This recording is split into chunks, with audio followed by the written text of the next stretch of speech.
Hey, Washington Commanders fans. Get ready for an exclusive analysis that will surprise you because you're about to discover which hidden gems from the Senior Bowl could strengthen Jayden Daniels' roster in the later rounds of the draft. Players that no one is talking about but could be stars. But it doesn't stop there. We're going to dive into a controversial pick that divides the experts for our 7th overall pick. A linebacker who might be perfect for Daronte Jones' system, but will make you question if it's the right decision. And there's more. You'll understand why we might lose our top assistant coach to the Denver Broncos, leaving our already young coaching staff even more inexperienced. Stay tuned until the end, because every detail is crucial for the future of the Commanders. The Washington Commanders made an appearance at the 2026 Panini Senior Bowl, an event where the top prospects for the NFL Draft gather to compete and showcase their talents. As a fan who follows every detail of the offseason, I know this event is crucial for discovering talent. You will also see some underdogs and draft gems impressing with big plays during the week's practices, and that's what we need to focus on. The group of wide receivers wasn't the most eye-catching in terms of recognizable names, but I was impressed with some lower round options for the Commanders that could make a difference. Washington can invest most of its draft picks on defense while eyeing some of these undervalued lower round options to help Jayden Daniels on offense.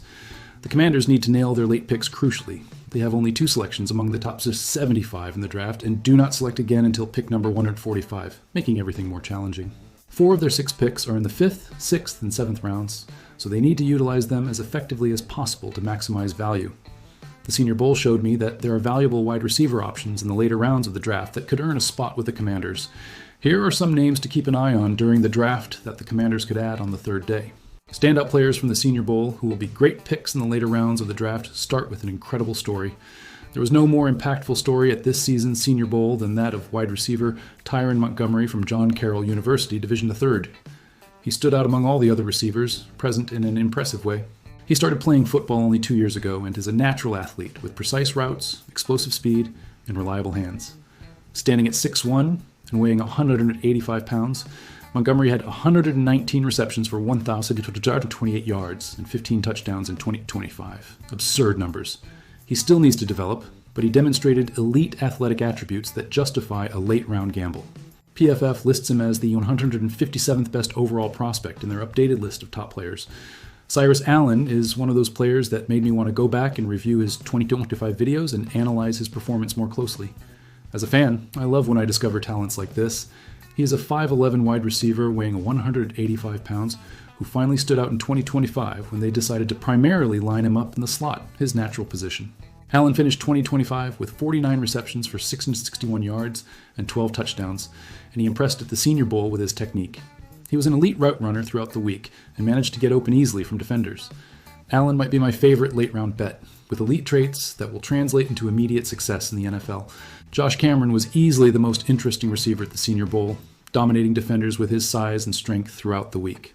At 6'1" and 223 lbs, he is a true beast when it comes to receiving, something our roster lacks. Cameron also demonstrates intelligence in his game, and when he combines his strength with that, he becomes a real problem for defenses. His hands are among the best in the draft, and he dropped only 1 pass in 102 attempts, which is simply incredible. Cameron did not drop any passes at the Senior Bowl and even made some of the top cornerbacks look helpless in coverage. PFF ranks him as the 214th best player in the draft. Lewis Bond caught my attention all week, so I decided to check his 2025 numbers and was confused. He is a 5'11", 190 lbs wide receiver with exceptional agility in short spaces and sudden changes of direction in his routes. Bond is also dangerous after the catch, forcing 16 missed tackles this season. And it's not just speed, he finished with an 80% contested catch rate, which is amazing for his size. Bond would be a great option for David Blau's offensive scheme, which values this type of player. PFF lists him as the 226th best overall prospect in the draft. And now, get ready for the controversial pick. You'll find out why experts predict we will select a linebacker with the 7th overall pick, a decision that may split our fan base but makes complete sense for Daronte Jones' system. The Washington Commanders are preparing for the NFL Draft, and draft projections will ramp up until April with constant analysis. General Manager Adam Peters was present at the 2026 Panini Senior Bowl, closely observing some of the top draft prospects. Meanwhile, NFL draft experts are giving their opinions on who the Commanders should select. There's still plenty of time until the NFL Draft in April, but we already have an idea of where certain prospects will definitely be selected. Free agency will obviously change the approach of some teams, but it will be hard to pass on certain talents in a very weak draft class this year. Teams will have to choose who they believe will truly succeed in the NFL. NFL Network draft expert Daniel Jeremiah predicts that the Commanders will select linebacker Sonny Styles from Ohio State, filling a need for the team. Choosing a linebacker with the 7th overall pick may seem like a mistake to many fans, especially those who remember Jamin Davis, who was a total disappointment. But there's no doubt that Styles could be the best player available. Why Sonny Styles would be a great pick at 7th overall for the Commanders is something that needs to be explained. We all know that the Commanders' defense was one of the worst in the league. Hopefully, new defensive coordinator Daronte Jones will be able to reshape it in his first season as coordinator. Jones's defense is different from what the Commanders had been using, which was necessary. And Styles fits perfectly into this style of play. Styles could be the best linebacker on the team, capable of doing it all in Jones's defense. He stands at 6'5", 242 lbs, and is an exceptional athlete who moves very well in open space. Rare traits. Styles excels in coverage as a former safety and is equally solid against the run with only 2 missed tackles on the season. He is still only 21 years old until next season, so he is still an ascending prospect, which is exactly what teams look for in the early picks of the draft. Ohio State also utilized him in quarterback pressure plays, so he would have opportunities in all positions. Jones needs his linebackers to perform all functions in the defense.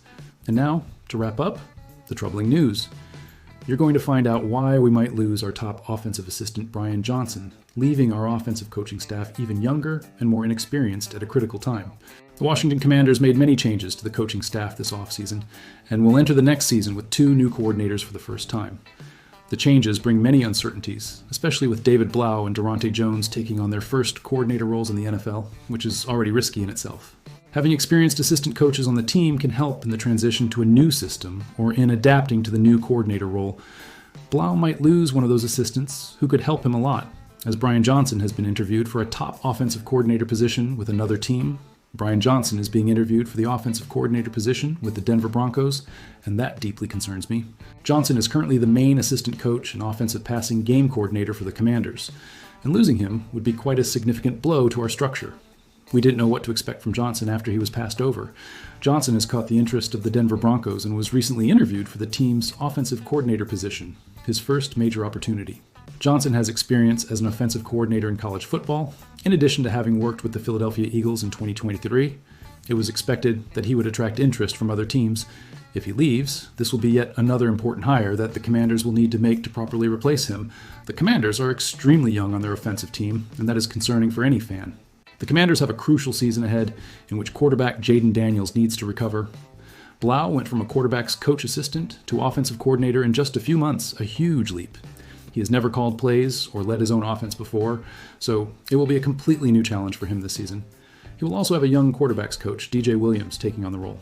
It is also unclear whether veteran coach Anthony Lynn will remain with the team after having received several interviews for head coach positions.